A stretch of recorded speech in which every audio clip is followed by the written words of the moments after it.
ఈ యొక్క ఉదయకాలము మనం పరిశుద్ధ గ్రంథము నుండి దేవుని వాక్యాన్ని కొద్ది సమయం చక్కగా పరిశుద్ధాత్మ దేవుడు మనతో మాట్లాడుతున్న విషయాలను శ్రద్ధగా మన హృదయంలో చేర్చుకుందాము. రోమీయులకు రాసినటువంటి పత్రిక 8వ అధ్యాయము 11వ వచనం చదువుదాం. మృతులలో నుండి యేసును లేపిన వాని ఆత్మ మీలో నివసించిన ఎడల, మృతులలో నుండి క్రీస్తు యేసును లేపినవాడు చావునకు లోనైన మీ శరీరములను కూడా మీలో నివసించుచున్న తన ఆత్మ ద్వారా జీవింపచేయును.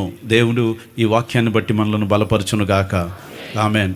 చాలా శ్రేష్టమైనటువంటి అధ్యాయము రోమీయులకు రాసిన పత్రిక 8వ అధ్యాయం. రోమీయులకు రాసిన పత్రికలో ఈ అధ్యాయం ప్రాముఖ్యంగా క్రీస్తు యేసు నందు ఉన్నవారు పొందబోతున్న అంతిమ గొప్ప విజయాన్ని గురించి, క్రీస్తు యేసులో మనకు అనుగ్రహించబడిన విజయాన్ని గురించి దైవజనుడైన పౌలు చాలా వివరంగా రాస్తూ వచ్చాడు. ఇప్పుడు మనం పోరాడేటువంటి ఈ పోరాటము, మరి ముఖ్యంగా మనము పోరాడుతున్నది శరీరాలతో కాదు, కానీ మనం పోరాడేది మనలో ఉన్నటువంటి పాప నియమంతో మనం పోరాటం చేస్తున్నాం. మనలో ఉన్నటువంటి మరణంతో మనం పోరాటం చేస్తున్నాం. మనకు శిక్షావిధిని కలిగించేటువంటి ఈ శరీరేచ్ఛలతో మనం యుద్ధం చేస్తున్నాం.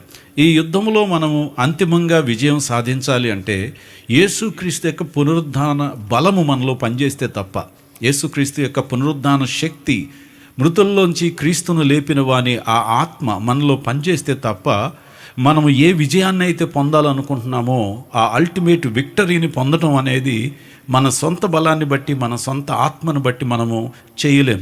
ఎందుకంటే ఇక్కడ పనిచేసేటువంటి నియమాలు మన యొక్క బలం కంటే కూడా, మనలో పనిచేస్తున్నటువంటి పాప నియమము మనకున్న బలం కంటే, మనకున్న శక్తి కంటే, మనలో ఉన్నటువంటి లేదా ఆ పట్టుదల కంటే కూడా పాప నియమం మనకంటే చాలా బలమైనదిగా కనబడుతుంది. ఏ వ్యక్తి కూడా ఈ పాప నియమాన్ని జయించడానికి ఎంత కష్టపడినా, ఎంత ప్రాకులాడినా సరే ఈ పాప నియమాన్ని జయించలేక ప్రతి వ్యక్తి కూడా పాపమునకు దాసుడిగా మిగిలిపోతూ ఉన్నాడు. ఈ ఉదయకాలం మీరు మనం అందరం అర్థం చేసుకోవాల్సింది ఏంటంటే, మనం ఇక్కడికి ఎందుకు వచ్చామంటే యేసుక్రీస్తు తిరిగి లేచినందు వలన మనందరికి ఒక నిరీక్షణ కలిగింది. ఆ నిరీక్షణ ఏంటంటే, ఆయనను లేపిన వాడు మనలను కూడా ఈ చావునకు లోనైన ఈ జీవితంలోంచి మనల్ని పైకి లేవనెత్తాడని, మనము ఒక నూతన జీవితాన్ని చూస్తామని, ఒక నూతన నిరీక్షణతో మనం బ్రతకగలమని, ఒక నూతన ఆశతో మన జీవితాన్ని ముందుకు నడిపించుకోగలమని యేసుక్రీస్తు తిరిగి లేచుట వల్లనే మనకు ఈ క్రైస్తవ నిరీక్షణ మన జీవితాలకు కలిగింది. లేని ఎడల, యేసుక్రీస్తు ప్రభువారు తిరిగి లేవని ఎడల మనము ఇటు నిరీక్షణతో దేవుని యొద్దకు మనం వచ్చి ఉండేవాళ్ళం కాదు. ఎందుకంటే బైబిల్లో ఉన్నటువంటి ప్రత్యేకత ఏంటంటే, బైబిల్ యొక్క కేంద్రమైనటువంటి సంఘటన పునరుద్ధానమే. క్రైస్తవ సువార్తకు ఉన్నటువంటి అదనపు బలము లేదా అలంకారము పునరుద్ధానమే. ఈ పునరుద్ధానము దేని గురించి మనకు సందేశం ఇస్తుందంటే, పునరుద్ధానము భవిష్యత్తును గురించి, మన భవిష్యత్తు ఏ విధంగా ఉండబోతుందో, ఇక్కడున్న మన భవిష్యత్తు ఏమవుతుందో మనకు తెలియదు. ఇప్పుడు ఏ రీతిగా భవిష్యత్తులో మనం ఏ స్థితిలో ఉంటామో, ఎలాంటి పరిస్థితుల్లోకి వెళ్లాల్సి వస్తుందో మనకు తెలియదు. కానీ యేసుక్రీస్తు తిరిగి లేచినందువలన, ఆయన పునరుద్ధానం చూసిన తర్వాత మన భవిష్యత్తు ఎలా ఉంటుందో మనకు అర్థమవుతుంది. ఆయన ఏ రీతిగా అయితే మరణాన్ని జయించి లేచాడో, ఆయన ఎలా అయితే మహిమ దేహంతో ఆయన జీవిస్తూ ఉన్నాడు, ఇప్పటికీ మనము కూడా పాపమును మరణాన్ని జయించి వాటిని అధిగమించి మనం జయించగలము అని ఆయనను చూసినప్పుడు మనకు అర్థం అవుతుంది మన భవిష్యత్తు ఏంటనేది. So the resurrection gives guarantee for hour hope. మన యొక్క నిరీక్షణకి, మన భవిష్యత్తుకి పునరుద్ధానము ఒక హామీ ఇస్తుంది. ఏ విశ్వాసి అయితే యేసుక్రీస్తు పునరుద్ధానాన్ని తన జీవితంలో తాను కూడా అనుభవపూర్వకంగా అర్థం చేసుకుంటాడో, ఆయన యొక్క జీవితం ఇక్కడ పౌలు రాసి ఉన్నటువంటి వ్యక్తి వలె ఉంటుంది. కాబట్టి ఇప్పుడు క్రీస్తు యేసు నందు ఉన్నవారికి ఏ శిక్షా విధియు లేదు. అంటే మొట్టమొదటిది, because of the resurrection of Jesus Christ we are free. మొట్టమొదటి మాట ఏంటంటే, మనము యేసుక్రీస్తు యొక్క పునరుద్ధానాన్ని బట్టి మనము స్వతంత్రులమై ఉన్నాము. స్వతంత్రులై ఉన్నామంటే, అంతకుముందు యేసుక్రీస్తు పునరుద్ధానం కాకముందు మనం ఇంకనూ మన పాపములోనే, పాపం యొక్క దాసత్వంలోనే మనం జీవిస్తున్నాం.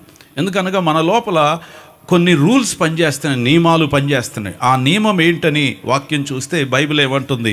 8వ అధ్యాయము 2వ వచనములో రాయబడిన మాట, క్రీస్తు యేసు నందు జీవమిచ్చు ఆత్మ యొక్క నియమము పాప మరణ నియమముల నుండి నన్ను ఇక్కడ ఒక నియమము కనబడుతుంది. ఆ నియమం ఏంటంటే పాప మరణ నియమము. ఈ పాప మరణ నియమం అంటే ఒక లా. ఇది లా అనే దానికి ఉన్నటువంటి బలం ఏంటంటే దానిని మనం ఖచ్చితంగా దానికి విధికి లోబడాల్సిందే. చూడండి, కొంతమంది అంటారు విధి అలాగూ ఆ వ్యక్తిని అలా చేసింది అంటారు, విధికి అలాగూ మనిషి ఇదైపోయాడు అంటారు. అంటే విధి అనేది తప్పించుకోలేనిది. మనలో పనిచేస్తున్న విధి ఏంటంటే పాప మరణముల నియమం అనేది ఒక నియమముగా పనిచేస్తుంది. ఈ పనిచేసేది మనలను దాసులుగా చేసుకుంటుంది, మనలను లోబర్చుకుంటుంది. దానిని జయించటానికి మన శక్తి సరిపోకపోగా మన అవయవాలన్నీ ఆ యొక్క నియమానికి లోనై పనిచేస్తూ ఉన్నాయి.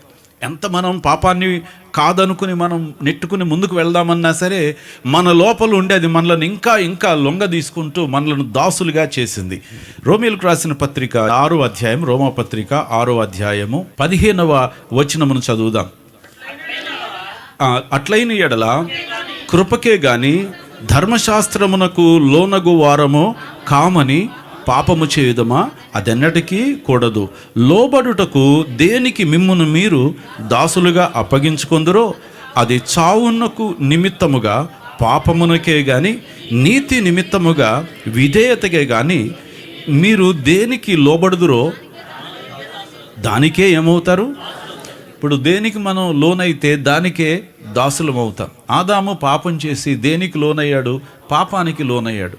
ఆదాము చేసినటువంటి పాపము ఆదాముతోనే అంతమైపోలేదు, కానీ ఆదాము యొక్క పాపము తర్వాత జన్మించినటువంటి మనుషులందరికీ కూడా ఆ పాపము సంప్రాప్తమైంది.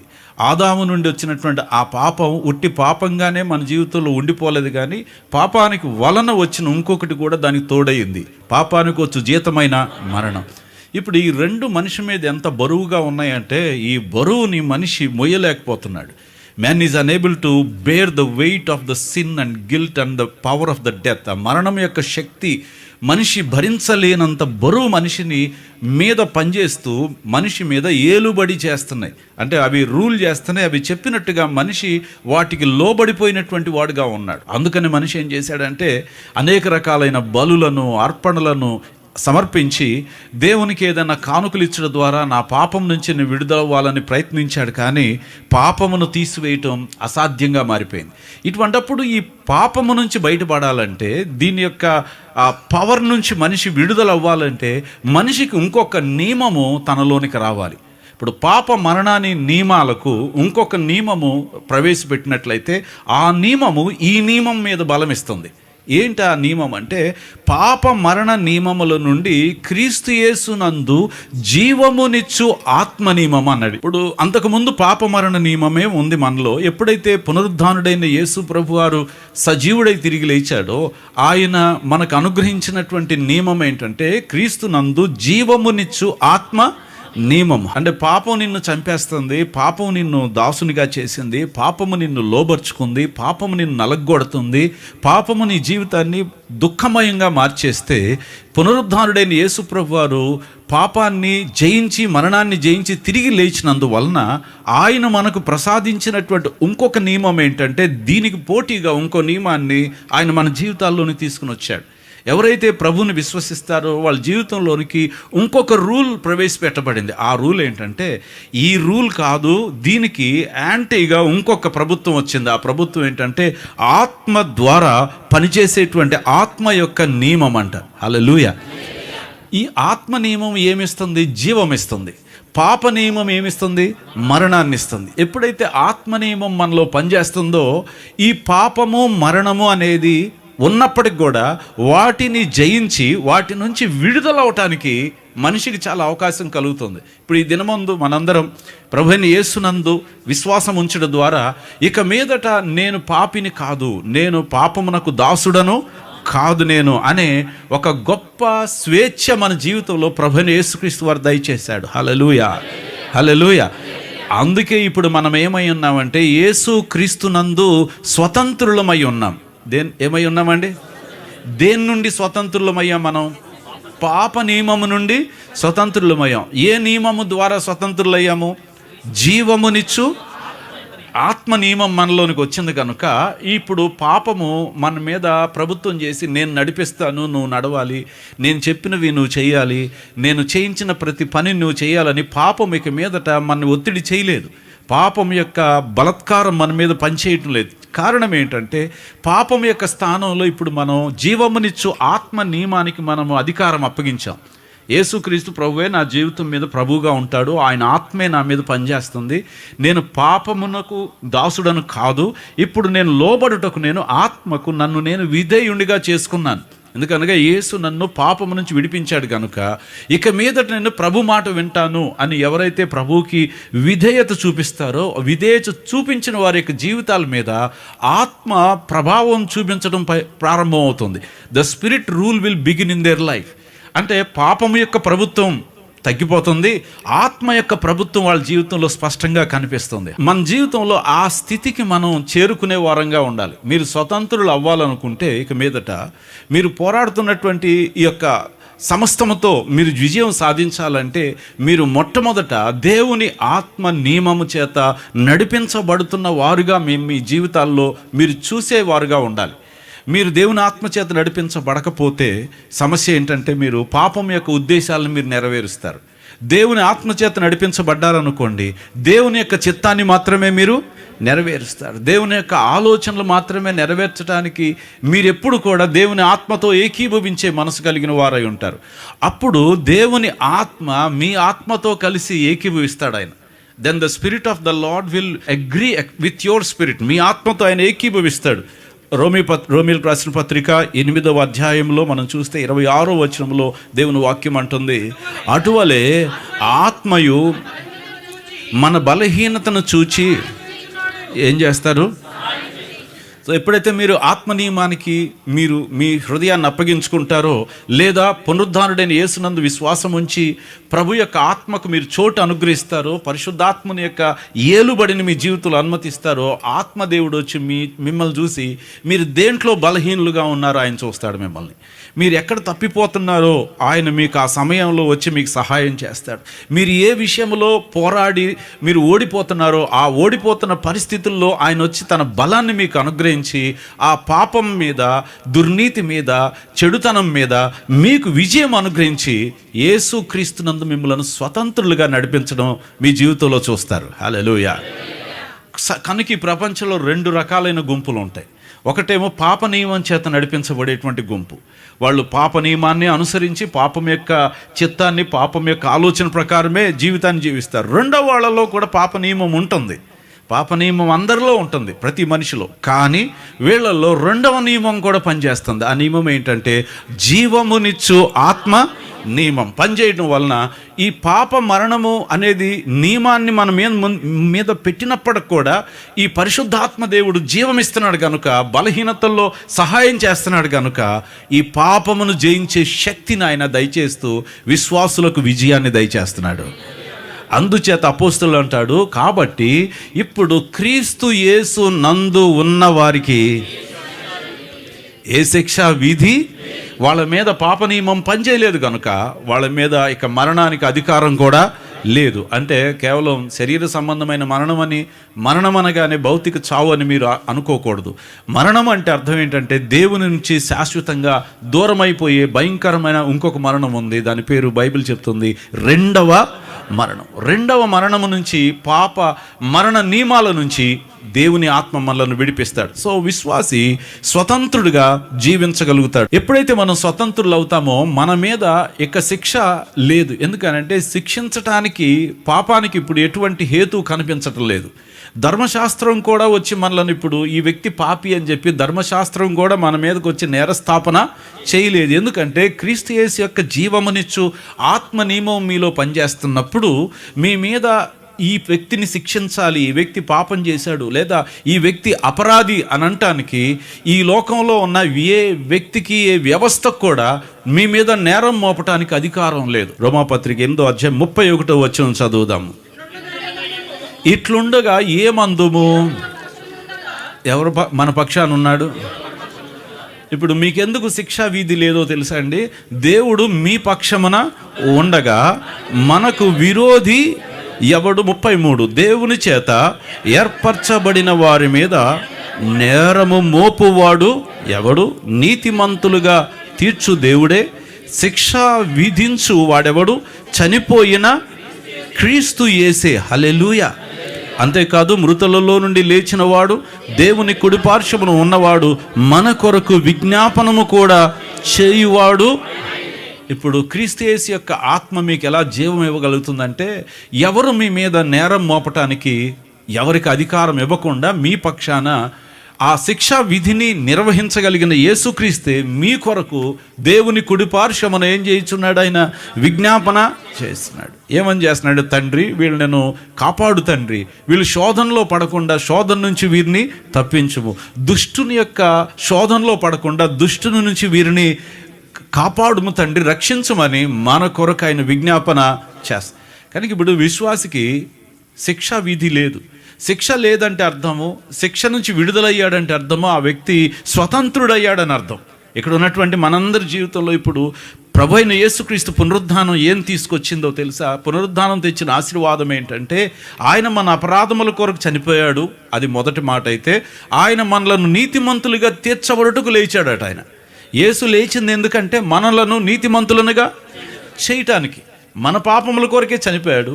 తండ్రి అంగీకరించాడు, నిజమే, నీవు చేసిన బలి నాకు ఇష్టమే, నీవు చేసినటువంటి ఆ శిలువ యాగాన్ని నేను ఒప్పుకుని నిన్ను విశ్వసించిన వారందరి జీవితంలో పాపాన్ని నేను తొలగిస్తానని తండ్రి అయిన దేవుడు అంగీకరించాడు. కనుక యేసుక్రీస్తుని మృతులలో నుండి లేపాడు. మనం ఇప్పుడు యేసయ్య లేచాడంటే మన పాపములన్నిటినీ తండ్రి కొట్టివేయటానికి ఇష్టపడ్డాడు అని అర్థం. తండ్రి సమ్మతించాడని అర్థం.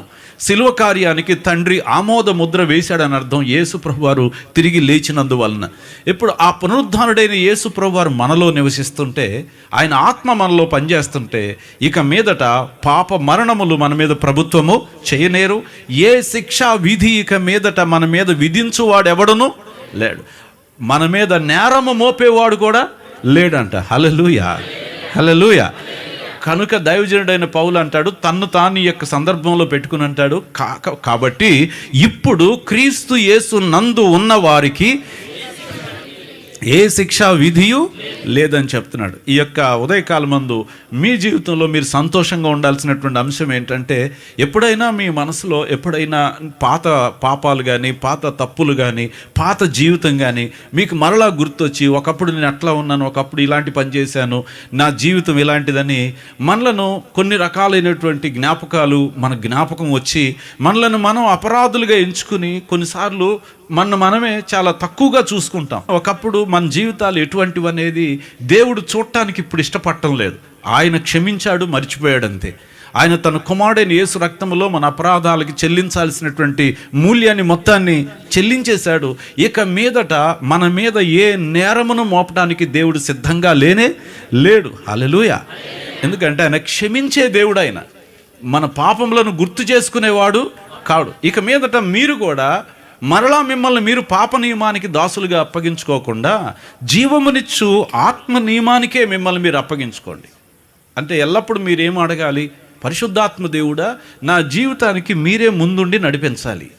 నా జీవితానికి ముందు మీరే, మీ అధికారంలోనే నేను నడవాలి, మీ చిత్త ప్రకారమే నేను చేయాలి, మీ ఆలోచనలన్నింటినీ నా జీవితంలో జరిగించండి. నా నడక, నా ఆలోచన, నా పనులు, నా యొక్క ప్రతి సంభాషణ మీ ఆధీనంలో జరిగించమని పరిశుద్ధాత్మునికి ఎవరైతే ప్రథమ స్థానాన్ని ఇచ్చి వారి జీవితాలని అప్పగించుకుంటారో వాళ్ళు నిజమైన స్వేచ్ఛను జీవితంలో చూస్తారు. The true Liberty of a Christian, క్రైస్తవుని యొక్క నిజమైన స్వాతంత్ర్యం వారి జీవితంలో కనబడుతుంది. ఇక ఏ విధమైనటువంటి దోషారోపణ నిన్ను కలవరపరచలేదు. ఏ శత్రువు వచ్చి నువ్వు నేరస్తుడు అని ఎక్కడా నిన్ను గురించి స్థాపించలేడు. అటువంటి గొప్ప స్వేచ్ఛను యేసుప్రభు వారి యొక్క పునరుద్ధానం మనందరికీ అనుగ్రహించింది. ఇప్పుడు ఒకప్పుడు మనందరం కూడా ఈ మొదటి నియమైన పాప మరణ నియమానికి మనం లోబడిపోయి ఉన్నాం. ఎప్పుడైతే ఈ రెండవ నియమం మన జీవితంలోనికి వచ్చిందో, ఏది జీవమునిచ్చు ఆత్మ నియమం మనలోనికి వచ్చిందో, మూడవ నియమం మనం తెలియకుండానే నెరవేర్చగలుగుతున్నాం. ఆ మూడవ నియమం ఏంటో తెలుసండి? చదవండి ఒకసారి. 8వ అధ్యాయము ఈ 2వ వచనం. క్రీస్తు యేసు నందు జీవమునిచ్చు ఆత్మ యొక్క నియమము పాప మరణముల నియమము నుండి నన్ను విడిపించెను. ఎట్లనగా ధర్మశాస్త్రము దేనిని చెయ్యజాలకపోయెనో దానిని దేవుడు చేశాను. శరీరమును అనుసరింపక ఆత్మను అనుసరించియే నడుచుకొను మన యందు. ఇప్పుడు మనం ఏ స్థితికి వచ్చామండి? శరీరమును అనుసరించి నడిచేవారమా? ఇప్పుడు పాపని మరణ నియమం పనిచేసినప్పుడు దేన్ని అనుసరించి నడిచాము? శరీరమును అనుసరించి నడిచాము. మనుజాశలతో బ్రతికేము, మనం ప్రకృతి సంబంధులుగా మనం బ్రతికేము, దేవునికి శత్రువులుగా మనం బ్రతికేము. శరీరం యొక్కయు మనసు యొక్కయు తుచ్చమైన కోరికల కోసమే జీవించాం మనం. అంటే జంతువుకిను ఆ రోజునున్న మనిషికి పెద్దగా తేడా ఏమీ లేదు. అది కేవలం జంతువుగా కనబడుతుంది, మనం మనిషిగా కనపడ్డాం. దానికి మనకి పెద్దగా ఆ దినమున తేడా లేదు. శరీరాన్ని అనుసరించి నడిచాం. కానీ ఎప్పుడైతే దేవుని ఆత్మ నియమాన్ని మనం తెలుసుకున్నామో, క్రీస్తు యేసునందు జీవమునిచ్చు ఆత్మ నియమం మనలో ప్రవేశించిందో, మనలో డైనమిక్ చేంజ్ వచ్చింది. డైనమిక్ అంటే ఒక స్థితి నుండి ఒక స్థితిలోనికి మార్పు చెందటం అంటే అర్థం అనమాట. We began to transform our life. మన జీవితం రూపాంతరం చెందింది. ఆ రూపాంతర ప్రతిఫలం ఏంటంటే, ఇక మీదట మనం శరీరాన్ని అనుసరించక దేన్ని అనుసరిస్తున్నాము? ఆత్మను అనుసరిస్తున్నాం. హల్లెలూయా, హల్లెలూయా. ఆత్మను అనుసరించడం ప్రారంభించాం. కొత్త నాయకుడు మన జీవితంలో పనిచేస్తున్నాడు, నాయకత్వం వహిస్తున్నాడు. ఒక నూతనమైన నియమం మన మీద ప్రభుత్వం చేస్తుంది. ఒక నూతనమైన ఆశలు, నూతనమైన కోరికలు మనకి కొత్తగా ఉంది మన జీవితం. ఇతరులు ఆలోచించినట్టు నువ్వు ఆలోచించట్లేదు. శరీరానుసారి ఆలోచించినట్టు నువ్వు ఆలోచించు. శరీరానుసారి కోరుకున్నట్టుగా ఇక మీదట నీ కోరికలు ఉండవు. శరీరానుసారి ఆశతో ఎదురు చూసినట్టుగా ఇక మీదట నీ ఆశలు కూడా అలాంటివి ఉండవు.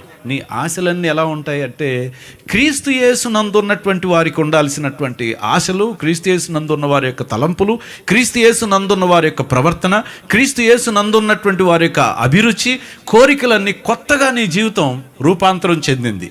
ఇప్పుడు ఆత్మను అనుసరించి నడుస్తూ ఉన్నారు కనుక బైబిల్ ఏమంటుందంటే, అందరూ ఈ మాట, మన యందు ధర్మశాస్త్ర సంబంధమైన నీతి విధి నెరవేర్చబడవలెనని పాప పరిహారము నిమిత్తము దేవుడు తన సొంత కుమారుని పాప శరీరాకారముతో పంపి ఆయన శరీరమందు పాపమునకు శిక్ష విధించెను.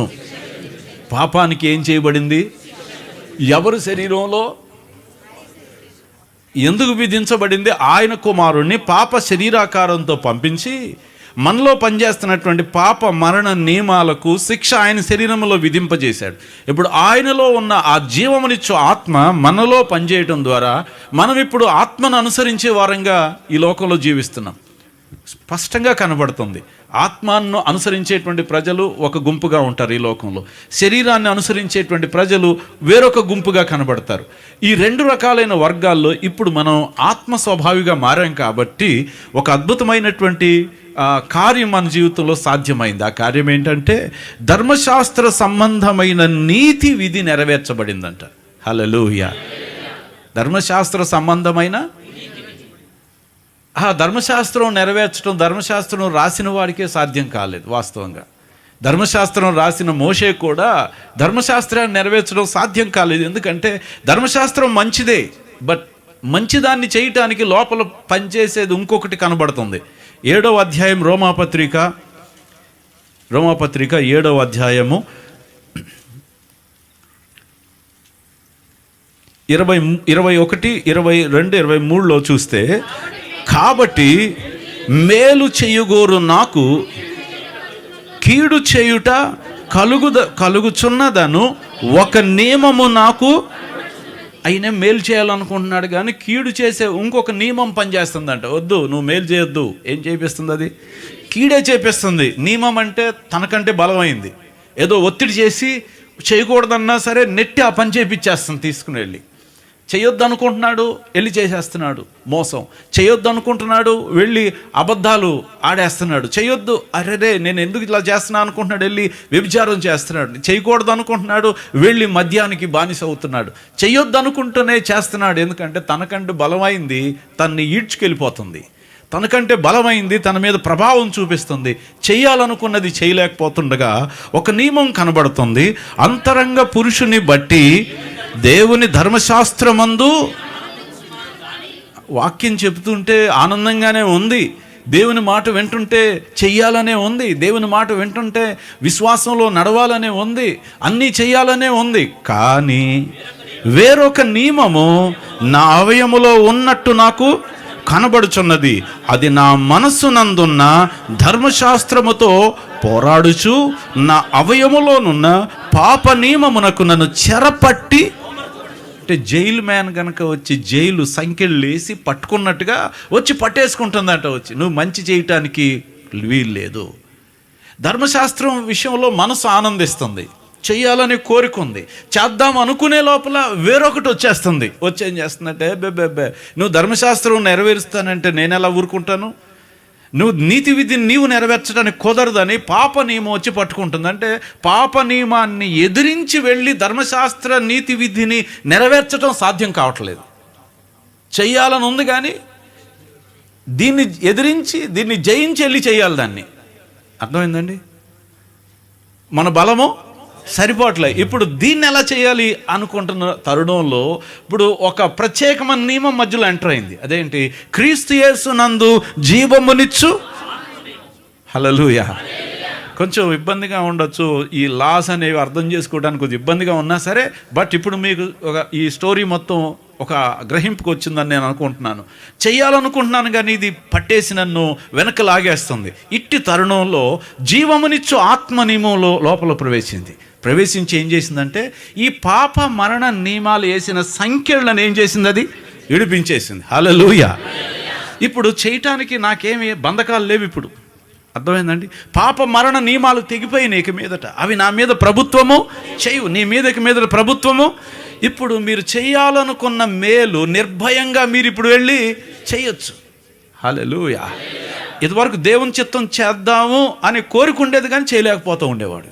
కానీ ఎప్పుడైతే ప్రభు ఆత్మని మీద పనిచేస్తుందో, ఇప్పుడు ఆ చేయనివ్వకుండా ఆపుతున్నటువంటి ఆ పాపం యొక్క బంధకాలు తెంచేసినందువలన స్వతంత్రుడు అయ్యావు. కాబట్టి now you are free to fulfil the law of the God's commandments. దేవుని యొక్క ఆజ్ఞల యొక్క విధిని మీరు నెరవేర్చగలుగుతున్నారు. అంటే మామూలుగా నెరవేర్చలేనిది ఇప్పుడు ఏం చేయగలుగుతున్నాం మనం? ఇప్పుడు ధర్మశాస్త్రం మన యందు నెరవేరుతుందా? ఇప్పుడు నెరవేరుతుంది. ఏ విధంగా? మన సొంత బలం మీద. ఎవరి బలం మీద? క్రీస్తు యేసు నందున్న జీవమునిచ్చు ఆత్మ నియమము ద్వారా ఇప్పుడు ధర్మశాస్త్ర విషయంలో కూడా మీరు అనిందులయ్యారు. ఇప్పుడు ధర్మశాస్త్రం వచ్చి మీ మీద ఈ ఆజ్ఞను ఈ వ్యక్తి నెరవేర్చలేదు అని మీ మీద నేరం మోపటానికి కుదరటంలే. ఇంతకుముందు ధర్మశాస్త్రానికి ఆ ఛాన్స్ ఉంది. ఎందుకని? మీరు నెరవేర్చలేకపోతున్నారు కనుక. కానీ ఇప్పుడు నెరవేర్చుచున్నారు కనుక ధర్మశాస్త్రము కూడా నీ మీద నేరమును ఆరోపించలేదు. అందుకే అపోస్తులు అంటాడు, ఇప్పుడు అసలైంది నాకు ఫ్రీడమ్ వచ్చింది, దేవుని ఆత్మ నాలోనికి వచ్చిన తర్వాత అసలైన స్వేచ్ఛ చూస్తున్నాను. క్రీస్తు యేసు నందు నేను ఉన్నాను కనుక నాకు ఇక ఏ శిక్షా విధి లేదు. ధర్మశాస్త్రం వచ్చిన మీద నేర స్థాపన ఇక మీదట ఇది చేయలేదు, నువ్వు ఇది చేయలేకపోయావు అని అది అనలేదు. ఎందుకంటే ప్రభు నన్ను చేపిస్తున్నాడు దానిని. స్తోత్రం కలుగును గాక. ప్రభు నా యందుండి తన ఆత్మ ద్వారా ఆ నీతిని నెరవేర్చుచున్నాడు ఆయన. ఇందును బట్టి యేసుక్రీస్తుకు మనం నిజంగా ఎన్ని కృతజ్ఞతాస్తుతులు చెల్లించిన జీవితకాలంలో మన రుణము తీర్చబడదండి. అంతగా మనం దేవుని స్తుతించాలి. అందుకే ఆయనను మనం ఆరాధిస్తున్నాం. ఈ దినమందు ఈ లోక ప్రజలందరూ ఇంకనూ దాంతో పోరాడుతూనే ఉన్నారు. ఆ నీతి విధిని అందుకోవాలని ఇంకా కష్టపడుతున్నారు. ఆ నీతి నియమాలు నెరవేర్చాలని ఎన్నో రకాలైన అర్పణలు, కానుకలు, లేకపోతే మంచి పనులు, ఎన్నెన్నో రకాలైనటువంటి కార్యాలు చేసి ఆ నీతి విధి విషయంలో నిరపరాధులు అనిపించుకోవాలనుకుంటున్నారు. కానీ అది వారి శక్తి మీద వాళ్ళు చేయగలిగింది కాదు. అది ఎప్పుడైతే ప్రభువుకి వారి హృదయంలో చోటిస్తారో పరిశుద్ధాత్ముడు వారి ద్వారా చేపిస్తారు. కనుక క్రీస్తు యేసు నందు ఉన్న వారికి ఇక మీదట ఏ శిక్షా విధి లేదు. అంటే మనం స్వతంత్రులయ్యాం. We are. మొట్టమొదటిది, the resurrection make us free. Hallelujah. పునరుద్ధానం మనం ఏం చేస్తుంది? ఇప్పుడు స్వతంత్రులనుగా చేసింది. ఏ విధికి లోబడనివ్వకుండా నెరవేర్చలేని విధులను కూడా మన ద్వారా నెరవేర్చుచున్నది. కనుక యేసుక్రీస్తునందు నిజంగా మనం దేవునికి కృతజ్ఞతాస్తుతులు చెల్లించవలసిన వారు. రెండవదిగా, వీఆర్ స్పిరిట్ ఎంపవర్డ్. మనము ఇక మీదట ఏదో సామాన్యమైన మన సొంత బ్యాటరీ మీద నడవట్లం. మన సొంత పవర్ మీద మనం జీవించే ప్రజలమిక కాదండి. మనలో పనిచేస్తుంది ఏంటంటే యేసుక్రీస్తు యొక్క పునరుద్ధాన శక్తి మనలను బలపరిచి ఈ జీవితం జీవించడానికి నిరుత్సాహంగా, నీరసంగా, బలహీనంగా, ఓడిపోతా, అందరి చేత నేరస్తులుగా ఎంచబడుతూ, కృంగిపోతూ, కుమిలిపోతూ, దుఃఖంతో, వేదనతో మనిషి జీవించే జీవితానికి ఇక స్వస్తి చెప్పించాడు పరిశుద్ధాత్మ దేవుడు. లైఫ్లెస్ అండ్ పవర్లెస్ లైఫ్ కాదు ఇక మీదట నీ జీవితం. బికాస్ మృతులలో నుంచి లేచిన ప్రభువైన యేసుక్రీస్తు యొక్క ఆత్మ నీలో పనిచేస్తుంది కాబట్టి ఆత్మ ఏం చేస్తుంది? జీవమునిచ్చుచున్నదంట. చెప్పండి ఏంటంటే అది? జీవమునిచ్చుచున్నది అనగా అంతకుముందున్న మనిషి జీవం లేనోడు. ఎందుకు జీవం లేదు? బ్రతికున్నాడు, జీవించుచున్నాననే పేరైతే ఉంది, కానీ ఏమై ఉన్నాడు? అతను మృతుడై ఉన్నాడు. ఎందుకని అంటే బ్రతికున్నాడు కానీ బరువు కింద ఉన్నాడు, బతికున్నాడు కానీ శాపం క్రింద ఉన్నాడు, బతికున్నాడు కానీ కన్నీళ్లలో నలిగిపోతున్నాడు, కృంగిపోతున్నాడు, అపరాధ భావంతో ఆ వ్యక్తి పైకి లేవలేని స్థితిలో ఉన్నాడు. ఇవన్నీ మనిషిని అతికి పట్టేసుకున్నాయి. జకర్యా గ్రంథం 4వ అధ్యాయం 7వ వచనంలో జకర్యా ఏమంటాడు చూడండి. జకర్యా గ్రంథం 4వ అధ్యాయము 6-7 వచనాల్లో, అప్పుడు అతడు నాతో ఇట్లనెను, జరుబ్బాబేలునకు యెహోవా వాక్కు ఇదే, శక్తి చేతనైనను బలము చేతనైనను కాక నా ఆత్మ చేతనే ఇది జరుగునని సైన్యములకు అధిపతియగు యెహోవా సెలవిచ్చుచున్నాడు. ఎందుకని సెలవిస్తున్నా అంటే, గొప్ప పర్వతమా, జరుబ్బబేలును అడ్డగించుటకు నీవు ఏ మాత్రపు దానవు, నీవు చదును భూమి అగుదవు. హల్లెలూయా. ప్రభు యొక్క ఆత్మ మనల్ని ఇప్పుడు బలవంతులనుగా చేసి నిలబెడుతుంది. ప్రభు యొక్క ఆత్మ ద్వారా ఇక ముందు మనము బలహీనులుగా ఈ జీవితాన్ని ఇక జీవించేటువంటి స్థితి కాదు మనది. మన స్థితి నూతన పరచబడిన స్థితి. We are now been renewed. ఒకప్పుడు ఎండిపోయిన ఎడారులు లాంటివి మన జీవితాలు, కానీ ఇప్పుడు ఎడారి కాదు మన జీవితం.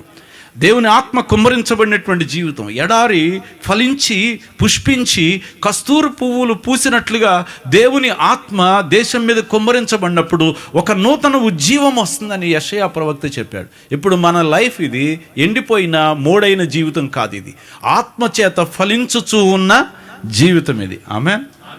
ఇప్పుడు మనం ఏదో ఒక కొమ్మ కొద్ది కాలానికి ఎండిపోయే కొమ్మలు అలాగున్నాము, ఆ తర్వాత రాలిపోతాం అనేది కాదు మన జీవితం. ఇక మీదట మనం కొమ్మలు ఇంకా చిగురించి, మొవలు వేసి చిగురించి ఫలించేటువంటి జీవితంలోనికి మనల్ని తీసుకుని వచ్చాడు. ఎఫెసీయులకు రాసిన పత్రిక 1వ అధ్యాయము 20-21 వచనములో రాయబడి ఉంది, ఆయన ఆ బలాతిశయము చేత క్రీస్తును మృతులలో నుండి లేపి సమస్తమైన ఆధిపత్యము కంటేను, అధికారము కంటేను, శక్తి కంటేను, ప్రభుత్వము కంటేను ఈ యుగమునందు మాత్రమే కాక రాబో యుగమునందు పేరు పొందిన ప్రతి నామము కంటే ఎంతో హెచ్చుగా పరలోకమందు ఆయనను తన కుడిపార్శ్వమున కూర్చుండబెట్టెను. యేసు ప్రభులో కనపరచబడినటువంటి బలము, పునరుద్ధాన బలం ఎంత బలమైందంటే బైబిల్ ఇలాగ రాయబడి ఉంది, బలాతిశయము చేత లేపాడంట. అంటే బలం అంటేనే చాలా మంచి మాటే, కానీ బలాతిశయం అంటే అర్థము, దానికి ఒక అతిశయోక్తి వాడబడింది. అన్ని బలాల మించిపోయినటువంటి, అన్ని బలముల కంటే శక్తివంతమైన బలమే పునరుద్ధాన బలం. ఇప్పుడు ఆ బలాతిశయము క్రీస్తులోనే ఉందా అంటే విశ్వసించుచున్న మనందరిలో చూపిస్తున్నాడంట దేవుడు. అంటే ప్రతిరోజు మీ జీవితంలో మిమ్మల్ని శోధిస్తున్నా, మిమ్మల్ని వేధిస్తున్నా, మిమ్మల్ని నలగొడుతున్నా, మీ జీవితాల్లో ఉన్నటువంటి ప్రతి బంధకం మీద, ప్రతి శాపం మీద, ప్రతి రోగం మీద, ప్రతి విధమైనటువంటి ఆత్మ శరీరానుసారమైన బలహీనతలన్నిటి మీద మీకు దినదినము శక్తినిచ్చేది ఏంటంటే యేసు ప్రభు వారి యొక్క జీవమునిచ్చు ఆత్మ నియమం.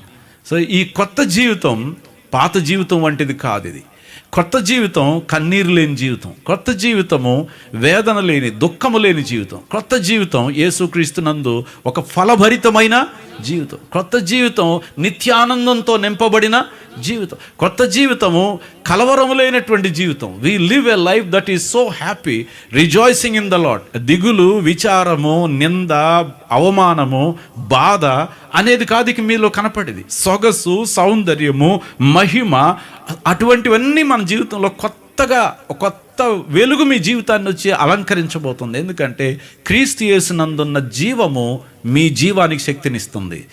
ఇప్పుడు మీరు జీవించేటువంటి జీవితం ఆనందంతో, సంతోషంతో, సొగసుతో, సమాధానంతో జీవిస్తారు.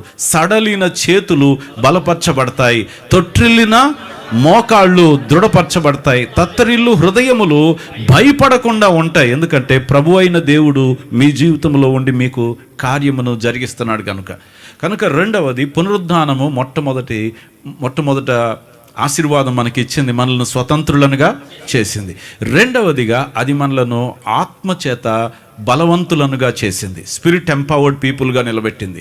అంటే ఇక మీదట మనకు పవర్ లేకుండా ఉండే బలహీనులుగా కాకుండా మనం ఒక నూతన శక్తితో నింపబడిన జనంగా దేవుని కొరకు జీవించడానికి ఉత్సాహంగా నడిపిస్తుంది దేవుని మహాశక్తి.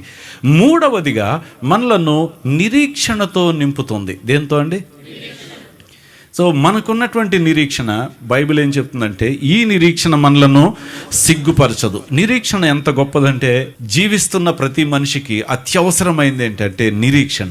అటువంటి నిరీక్షణ ఎక్కడి నుండి మనకు వచ్చిందంటే యేసు ప్రభువారు మృతుల్లోంచి లేచినందువలన జీవించే ప్రతి మనిషి ఇక మీదట ఒక భవిష్యత్తు కనిపించని ఒక గుడ్డితనంతో జీవించే మనిషిగా కాకుండా స్పష్టమైనటువంటి ఉజ్వలమైన ఉన్నతమైన భవిష్యత్తుతో తన జీవితాన్ని ముందే చూసుకుని అటువైపుగా వెళ్ళే ఒక నిరీక్షణకరమైన జీవితాన్ని జీవించే జీవితమే ప్రభు మనకు అనుగ్రహించిన నిరీక్షణకరమైనటువంటి జీవితం.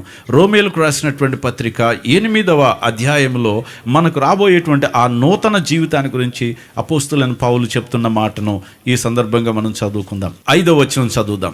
శరీరానుసారులు శరీర విషయముల మీద మనసుంతురు, ఆత్మానుసారులు ఆత్మ విషయముల మీద మనసుంతురు. శరీరానుసారమైన మనసు మరణము, ఆత్మానుసారమైన మనస్సు జీవమును సమాధానమునై ఉన్నది. హల్లెలూయా. ఆత్మానుసారమైన మనసు ఏమిస్తుందంటే జీవమును సమాధానం ఇస్తుంది. నిరీక్షణ ఉన్న ప్రతి మనిషి ముందుకు చూస్తాడు, వెనక్కి చూడు. నిరీక్షణ లేనివాడు వెనక్కి చూస్తూ ఉంటాడు. వెనక్కి తిరిగి ఇంకా నా జీవితము ఇంతే, ఇంతకంటే నేను ముందుకు వెళ్ళలేను, ఇక గత జీవితాన్ని నేను అనుసరించే జీవించాలి అనే ఆలోచనలో ఎప్పుడు వెనక్కి తిరిగి చూస్తూ ఉంటాడు. ఇశ్రాయేలీలు ఐగుప్తు నుండి బయలుదేరారు, కానీ వాళ్ళ యొక్క దృష్టి కానాను మీద లేదు. మాటికి వాళ్ళు వెనకున్న ఐగుప్తునే గుర్తు చేసుకుంటూ వచ్చారు. మోషేతో అంటారు వాళ్ళు, మేము తిరిగి ఐగుప్తుకి వెళ్ళిపోతాము, ఐగుప్తులో మాకు మంచి సమాధులు దొరుకుతాయి, ఐగుప్తులో మాకు మంచి వంటలు ఉన్నాయి, ఐగుప్తులో భోజనాలు చేస్తాం, ఐగుప్తే మాకు ఇష్టం, మమ్మల్ని ఎందుకు తెచ్చావు ఇక్కడికి అన్నారు. వాళ్ళు అనుకున్నట్టుగానే వాళ్ళ దృష్టి అంతా ఐగుప్తు మీదే ఉంది కనుక వాళ్ళు కానానులోనికి వెళ్ళాలా, అరణ్యములోనే అందరూ చనిపోవాల్సి వచ్చింది. కానీ క్రీస్తు యేసునందు మీకు ఎప్పుడైతే నిరీక్షణ కలుగుతుందో, నిరీక్షణ ఉన్న మనిషి వెనకకు తిరిగి చూడడు, నిరీక్షణ ఉన్న మనిషికి ముందు కనబడుతుంది. ఎదర ప్రభు మన కోసం సిద్ధం చేసినటువంటి ప్రతి శ్రేష్టమైనటువంటి ఉజ్వల భవిష్యత్తు వైపుకి మనం చూస్తాం. అందుచేత అపోస్తులు అంటాడు, క్రీస్తుతో మీరు లేపబడిన వారైతే మీరు పైనున్న వాటి మీదే కానీ భూ సంబంధమైన వాటి మీద మీ మనసును పెట్టుకోరు. అంటే మీ మనసు వేరే విధంగా ఆలోచించదు, ఇక మీదట కొత్తగా ఆలోచించడం ప్రారంభిస్తుంది. యేసుక్రీస్తు ప్రభువారి యొక్క వాక్యాన్ని బట్టి మీ మనసు నడిపించబడుతుంది, ప్రార్థనను బట్టి మీ మనసు నడిపించబడుతుంది, దేవుని చిత్తాన్ని బట్టి మీ మనసు నడిపించబడుతుంది. ఇంతకుముందు మీ మనసు ఈ లోకం ఏం చెప్తే దాని ప్రకారంగా మీ మనసు నడిచింది, ఇక మీదట కొత్త మనసు మీకు వచ్చింది కనుక ఇప్పుడు మీ జీవితం కొత్త నిరీక్షణతో నింపబడిన జీవితంగా మార్చబడుతుంది. ఆ జీవితం వలన కలిగేటువంటి గొప్ప ఆశీర్వాదం ఏంటంటే ఆత్మానుసారమైన మనసు అంట జీవమును ఏమిస్తుందంట, సమాధానమును అనుగ్రహించబడుతుంది. హల్లెలూయా. కాబట్టి ప్రియ సహోదరి సహోదరులారా, ఈ లోకస్తులకు భిన్నంగా మనం జీవించగలం. ఈ యొక్క వాక్యం వింటున్నటువంటి ప్రతి ఒక్కరు ఈ లోకరీతిగా ఉన్నటువంటి మనుషుల కంటే అతి శ్రేష్టమైన జీవితాన్ని మనం జీవించవచ్చు. ఈ లోకం మనకి హామీ ఇస్తున్నటువంటి జీవితం కంటే యేసుక్రీస్తులో ఉన్నవారు మరింత శ్రేష్టమైన జీవితం వైపుకి అడుగులు వేయటానికి దేవుడు మన కోసం గొప్ప ఉన్నతమైన జీవితాన్ని సిద్ధం చేశాడు. కాబట్టి ఇక మీదట శరీరాన్ని అనుసరించి నడవద్దు, కానీ దేన్ని అనుసరిద్దాం? మనం ఆత్మను ఇప్పుడు ఆత్మను అనుసరించాలంటే ఏం చేయాలి? ఆత్మను అనుసరించాలంటే ఏ విధంగా అనుసరించాలి? పరిశుద్ధాత్ముని చాలామందికి తెలియదు అది. ఆత్మను అనుసరించడం అంటే ఎక్కడైనా కూర్చుని నేను దేవుని ఆత్మ ఎక్కడైనా నాకు కనబడతాడా, కనబడితే ఆయన నేను అడిగి ఆయన అనుసరించి నేను నడుస్తాను అని అనుకుంటాం. కానీ అలా కాదు. దేవుని ఆత్మను అనుసరించాలంటే మొట్టమొదటిది మీ చేతిలో ఉన్నటువంటి బైబిల్ని అనుసరించడమే దేవుని ఆత్మను అనుసరించడం. తెలుసా అండి, ఈ లేఖనాలన్నీ దేంతో రాయబడ్డాయి? దేవుని ఆత్మతోనే రాయబడ్డాయి. లేఖనాలన్నీ మనుషుని ఆలోచన ప్రకారం రాయబడ్డవి కాదు. లేఖనాలన్నీ పరిశుద్ధాత్ముని ద్వారా ప్రవక్తలు రాశారు కనుక ప్రవక్తలు రాసిన ప్రవచన వాక్యములను మీరు అనుసరించి నడిస్తే మీరు దేన్ని అనుసరించి నడిచిన వారు? ఆత్మను అనుసరించిన వారు. ఇప్పుడు మనం చదివిన యెషయా గ్రంథంలో ప్రవచనాలు మీరు చదివితే యెషయా ఏమని ప్రవచిస్తాడు? క్రొత్త భూమి, క్రొత్త ఆకాశం రాబోతుందంట. అందులో కన్నీరు ఉండదట, అందులో శాపం ఉండదట, అందులో ఏ విధమైనటువంటి కలతలు, ఏ విధమైన రోగాలు ఉండవని కొత్త భూమి, కొత్త ఆకాశం గురించి మరి ప్రవక్త అయినటువంటి యెషయా చెప్పాడు. అంటే క్రైస్తవ విశ్వాసము మనలను ఒక యుటోపియన్ థింకింగ్ వైపు తీసుకెళ్తుంది. అంటే క్షీణించిపోయినటువంటి క్షీణ దశలాంటి జీవితం కాదు మనకి విశ్వాసం నేర్పించేది. ఒక ఉజ్వలమైన, ప్రకాశించేటువంటి, సౌందర్యవంతమైన, ఒక క్షేమకరమైన జీవితాన్ని మనకు దేవుని వాక్యం హామీ ఇస్తుంది. ప్రభు అన్నాడు, నా యందు విశ్వాసం ఉంచువాడు నేను చేయు క్రియలే కాదు నాకంటే గొప్ప కార్యాలు చేస్తాడు అన్నాడు. ఎక్కడ కూడా యేసయ్య నేను చేసే క్రియలు ఎవడు చేయలేడు, నేను చేసేటువంటి కార్యాలు వంటివి వాళ్ళకి సాధ్యం కాదు అని అనలేదు ఆయన. నా యందు విశ్వాసం ఉంచిన ఎడల నాకంటే గొప్పవి వారి జీవితంలో జరుగుతాయి అన్నాడు ఆయన. ప్రభు అన్నాడు, మీరు నమ్మిన ఎడల మీరు దేవుని మహిమను చూస్తారన్నాడు. మీలో ఆవగింజంత విశ్వాసం ఉంటే ఆ కొండను మీరు ఆజ్ఞాపిస్తే ఆ కొండ వెళ్ళి సముద్రంలో పడిపోతుంది. మీకు విశ్వాసం కావాలన్నాడు. నమ్ముట నీ వలనైతే నమ్మువానికి సమస్తమును అసాధ్యం అని ఎక్కడైనా చెప్పాడు ఆయన? చెప్పలేదు. యేసయ్య శిష్యుల దగ్గరికి వెళ్ళినప్పుడు వాళ్ళు ఏ స్థితిలో ఉన్నారు తెలుసా అండి? వాళ్ళు పూర్తిగా భయంతో ఉన్నారు. పునరుద్ధానుడైన తర్వాత తలుపులు వేసుకున్నారు, లోపల ఏడుస్తున్నారు. మార్క్ అంటాడు, వారు బహు దుఃఖంతో ఉన్నారంట. ఈ అమ్మాయి మార్గంలో నడుస్తున్నటువంటి ఇద్దరు శిష్యుల యొక్క స్థితి ఏంటంటే they are literally crying in tears. ఏడుస్తున్నారు. ఎందుకంటే యేసయ్య లేడు, ఇక మన పరిస్థితి ఏంటి, మన భవిష్యత్తు ఏంటి, వెనక్కి తిరిగి మనము మునుపటి జీవితంలోకి వెళ్ళిపోవడమేనా అనుకున్నట్టుగా ఉన్నారు. శిష్యులు కూడా యూదులు భయంతో తలుపులు మూసుకుని ఉన్నారు. ఎవడైనా తలుపు మూసుకున్నాడంటే అర్థం ఏంటి? భయపడ్డాడని అర్థం. ఇక మనం బయటికి వెళ్ళలేము, ఇక మనకి ఈ జీవితం ఇక మనం జీవించలేము, ఇక బయటికి వెళ్ళి మనం యేసు ప్రభు శిష్యులని చెప్పుకోలేము. మన ప్రభువు యేసుక్రీస్తు అని మనం చెప్పుకోవడానికి మనకు ధైర్యం చాలటం లేదనే స్థితిలో ఉంటే యేసు ప్రభు వారి మధ్యకి వెళ్ళి నిలబడ్డాడు. నిలబడి వారి మీద ఊదాడు. ఆయన ఊది అన్నాడు, పరిశుద్ధాత్మను పొందండి. హల్లెలూయా. ఏం పొందండి? వాళ్ళను ఊది అన్నాడు, పరిశుద్ధాత్మను పొందండి అన్నాడు. పరిశుద్ధాత్మను పొందారు.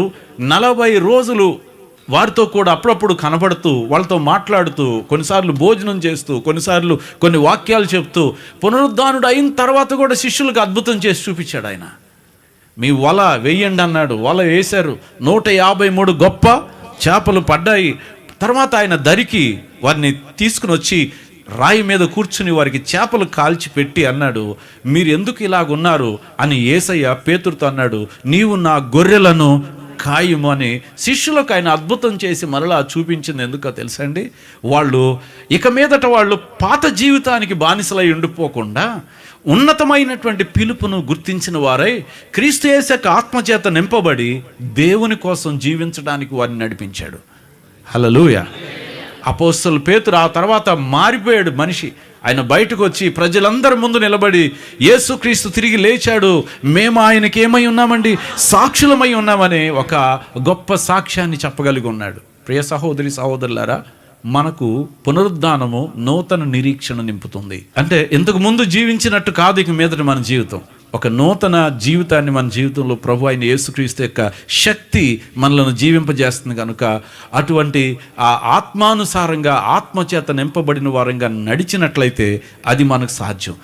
4వదిగా పునరుద్ధానము మనలను దేవుని పిల్లలని మనకు తెలియచేస్తుంది. రోమాపత్రిక 8వ అధ్యాయము 14వ వచనం చదువుదాము. దేవుని ఆత్మచేత ఎందరూ నడిపింపబడుదురో వారందరూ దేవుని, మనమందరం ఎవరి కుమారులు? మీకు మీదట ఆత్మతో నడిపించబడ్డారా? మీరు ఎవరి కుమారులు? ఈ ఆత్మ ఎవరి ఆత్మ? మృతులలో నుండి క్రీస్తును లేపిన వాని యొక్క ఆత్మ మీలో పనిచేసి మిమ్మల్ని నడిపించినట్లయితే ఇక మీదట మీరు దేవుని కుమారులై. అంటే ఏ రకంగా మీరు కుమారులు అంటే ఆ కింద రాస్తున్నాడు. ఒకవేళ కుమారులు అంటే మనం దేవుణ్ణి వెళ్ళి ఫాదర్, నాన్న, అబ్బా అని మనం అడిగి ఆయన్ని గట్టిగా అడిగి నాకు ఇస్తావా ఇవ్వవా అని అడగడానికి మనకు అంత ఛాన్స్ ఉంటుందా? అంతటి ధైర్యం మనకు ఉంటుందా? ఇప్పుడు ఆయన దగ్గరికి వెళ్ళటానికి ఏదో కుమారులు అన్నాడు కదా అని చెప్పి సంకెక్కేస్తే దేవుడు ఊరుకుంటాడా అని ఒకవేళ మీరు భయపడుతున్నారేమో అని దాని కింద వివరణ ఏం చెప్తున్నాడు? ఏలయనగా మరలా భయపడుటకు మీరు దాస్యపు ఆత్మను, పాప మరణ నియమంలో ఉన్నప్పుడు మీకున్న ఆత్మ పేరేంటి? అప్పుడు స్పిరిట్ ఆఫ్ స్లేవరీ పనిచేసింది. అంటే దేనికంటే దానికి లొంగిపోయే ఆత్మ అప్పుడు మీలో పనిచేసింది. కానీ ఇప్పుడైతే ఏముంది? మీలో దత్తపుత్రాత్మను పొందితిరి గనుక ఆ ఆత్మ కలిగిన వారమైతే అబ్బా తండ్రి అని మొరపెట్టుచున్నాము.